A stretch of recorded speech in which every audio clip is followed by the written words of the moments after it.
Kolkata rape case के बाद पूरे देश में हलचल बढ़ गई है, जहां एक तरफ पूरे देश में इस केस के चलते विरोध प्रदर्शन किया जा रहा है, वहीं दूसरी तरफ अब इस केस में सियासत भी शुरू हो गई है।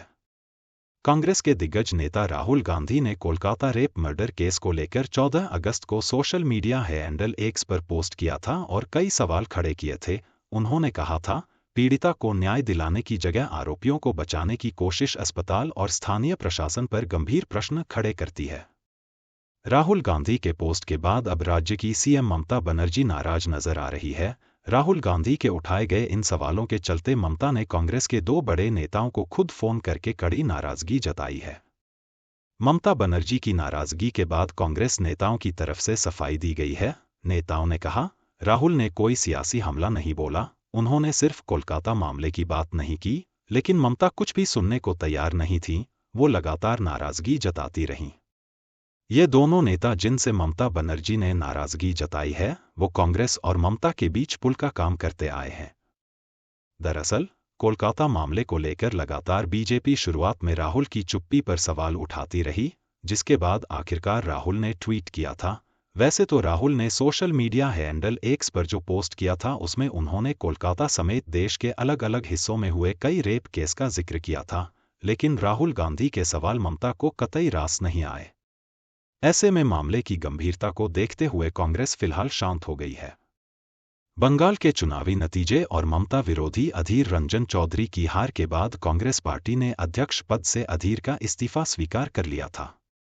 इसके बाद सहमति बनी कि फिलहाल सीधे ममता से सियासी लड़ाई लड़ने के बजाय राज्य में बीजेपी से लड़कर मुख्य विपक्षी दल की भूमिका पर नजर रखी जाए। इससे मौजूदा सियासी हालात में सड़क से संसद तक इंडिया गठबंधन की सदस्य ममता को साथ रखा जाए।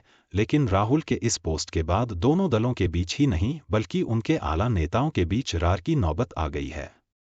राहुल गांधी ने 14 अगस्त को कोलकाता में जूनियर डॉक्टर के साथ हुए दुष्कर्म पर पोस्ट करते हुए कहा था, कोलकाता में जूनियर डॉक्टर के साथ हुई रेप और मर्डर की विभत्स घटना से पूरा देश स्तब्ध है। उसके साथ हुए क्रूर और अमानवीय कृत्य की परत दर परत जिस तरह खुलकर सामने आ रही है, उससे डॉक्टर्स कम्युनिटी और महिलाओं के बीच असुरक्षा का माहौल है। पीड़िता को न्याय दिलाने की जगह आरोपियों को बचाने की कोशिश अस्पताल और स्थानीय प्रशासन पर गंभीर प्रश्न खड़े करता है। इस घटना ने सोचने पर मजबूर कर दिया है कि अगर मेडिकल कॉलेज जैसी जगह पर डॉक्टर्स सेफ नहीं हैं, तो किस भरोसे अभिभावक अपनी बेटियों को पढ़ने बाहर भेजें? निर्भया केस के बाद बने कठोर कानून भी ऐसे अपराधों को रोक पाने में असफल क्यों हैं? हाथरस से उन्नाव और कठुआ से लेकर कोलकाता तक महिलाओं के खिलाफ लगातार बढ़ती घटनाओं पर हर दल, हर वर्ग को मिलकर गंभीर विचार विमर्श कर ठोस उपाय करने होंगे। मैं इस असहनीय कष्ट में पीड़िता के परिवार के साथ खड़ा हूं। उन्हें हर हाल में न्याय मिले और दोषियों को ऐसी सजा मिले जो समाज में एक नज़ीर की तरह प्रस्तुत की जाए। कोलकाता के आरजी कर मेडिकल कॉलेज में 9 अगस्त की रात 3 बजे जूनियर डॉक्टर के साथ रेप हुआ और हत्या कर दी गई।